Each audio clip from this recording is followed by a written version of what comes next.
Hello, it's Danny, and I am just doing a quick update on the Marshall Emberton II. I just got the Flip 6 in.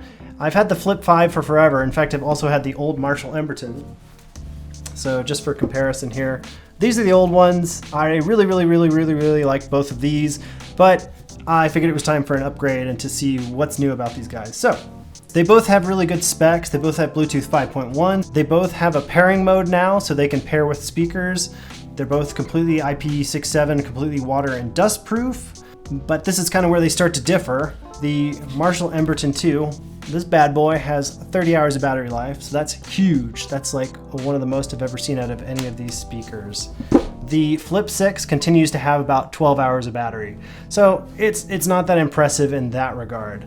However, the Flip 6 has that party mode, so you can pair it with older JBL speakers. I just tested it out with the Flip 5, and it paired just fine with that, and it sounded real good with both of those pointed at me. That was an incredible quality of sound. Whereas with the Marshall Emberton II, you can only pair it with other Marshall Emberton IIs to the best of my knowledge. The backwards and forwards compatibility going for it, that kind of makes a big difference.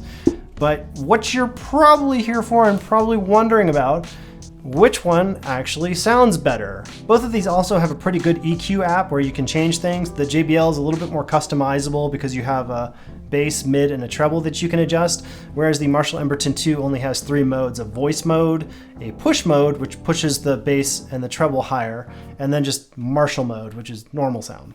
So anyways, let's take a listen to what they sound like at the standard level and see how they compete against each other. I bet it's going to be pretty similar to the last time I checked these guys out. Anywhere you go, you belong.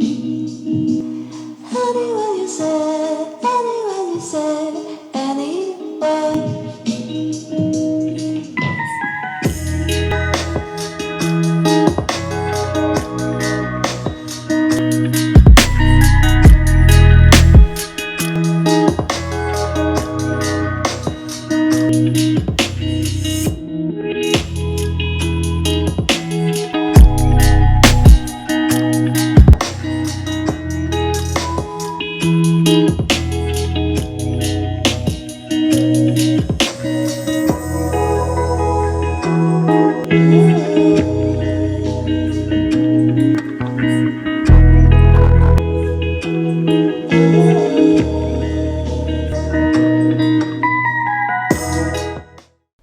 So these both sound really good, but I actually have kind of a definitive conclusion to give you.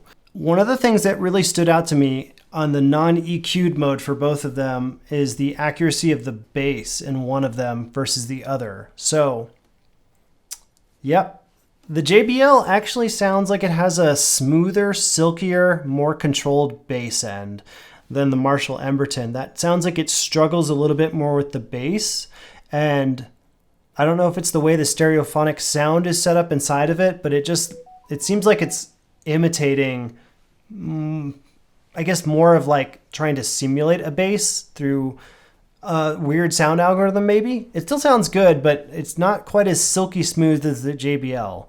Though I will say the JBL also has a little bit more of a muffled tone overall to it. Though if you mess around with the EQ, you're probably going to be just fine. So really what it comes down to is your preference for bass or battery life, I would say, or the pairing. So you've kind of got, those are the 3 defining factors. You can only pair this with other updated Marshall Embertons, but it's got 30 hours of battery. But this thing can pair with older JBL speakers. I don't know how far it can go in the past. And it's only got 12 hours of battery life though. So there is that. So yeah, kind of a toss-up, but one of these is significantly cheaper online than the other one. So I'll leave the decision to you, but there you go. So thanks for watching. I hope you enjoyed this, and I will see you later. Bye.